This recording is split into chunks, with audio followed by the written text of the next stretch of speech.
செவ்வந்திக்கு அன்று நீதிமன்றத்துக்குள் அழைத்துச் செல்வதற்கு உதவியாக இருந்தது போலீசார். இப்போது பார்க்கின்ற போது வெளிநாடு செல்வதற்கு யார் உதவியாக இருந்தார்கள், ஜே.கே. பாயோடு என்பதுதான் மேலதிகமான விசாரணைகளில் தெரிய வர வேண்டியிருக்கிற ஒரு முக்கியமான விடயமாக இருக்கிறது. முகமது அஸ்மான் என்கின்றவர் தொடர்பில் இன்னும் ஒரு விடயம் இருக்கின்றது. குறிப்பாக சொல்ல போனால் செவ்வந்தியுடன் அதாவது மிகவும் நெருக்கமாக பழகி இருக்கின்றார். இருவருக்கும் இடையே அதாவது நட்பு ரீதியான உரையாடல்கள் இருந்திருக்கின்றன. நட்புக்கும் அப்பால் இவர்களுக்கு இடையில் உரையாடல் இருந்ததாக கூறப்படுகின்றது. அது என்ன என்பது தொடர்பில் நமக்கு தெரியாது. அதாவது பியூமங்க கந்தனாராட்சிக்கும் செவ்வந்திக்கும் இடையில். ஆனால் அந்த இடத்தில் இன்னும் ஒருவர் நுழைகின்றார். அதில் தான் இன்னும் ஒரு சந்தேகம் இருக்கின்றது. சந்தேகங்கள் தொடர்ச்சியாக வருகின்றன. பொறுப்பு வாய்ந்த ஊடகங்களை பொறுத்தவரையில் கேள்விகளை எழுப்ப வேண்டும். அது தொடர்பில் அரசு ஆராய வேண்டும். அதிகாரிகள் பதில் சொல்ல வேண்டும். அதுதான் ஒரு நாட்டினுடைய வளமான நாட்டுக்கு ஆரோக்கியமான ஒரு செயற்பாடாக இருக்கும். அனுர்குமார திசாநாயக்க எதிர்பார்ப்பது போன்ற ஒரு கிளீன் ஸ்ரீலங்கா, தூய்மையான இலங்கை உருவாக்குவதற்கு ஊடகத்தினுடைய கருத்துக்களையும் அவர் செவிமடுப்பார் என்று நாங்கள் நம்புகின்றோம். அவ்வாறான சூழ்நிலையில் தான் இன்னும் ஒரு விடயம், நீர்கொழும்பில் இருக்கக்கூடிய ஒரு போலீஸ் அதிகாரிக்கு செவ்வந்தி தொடர்பு கொள்கின்றார்.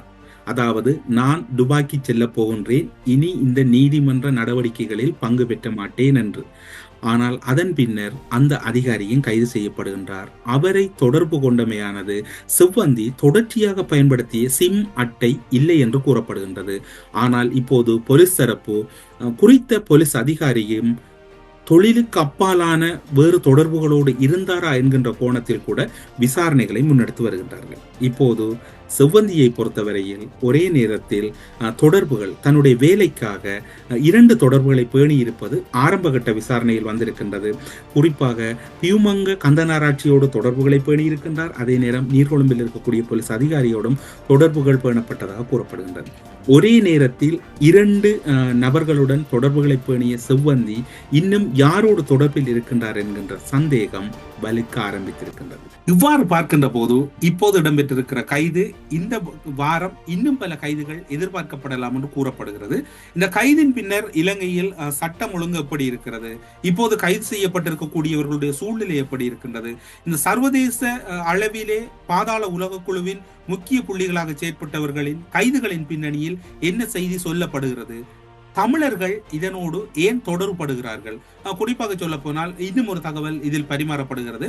இந்த பாதாள உலக குழுவுக்கும் சர்வதேச நாடுகளுக்கு ஆட்களை ஏற்றுகின்ற முகவர்களுக்கும் இடையிலும் தொடர்பு இருப்பதாக கூறப்படுகிறது.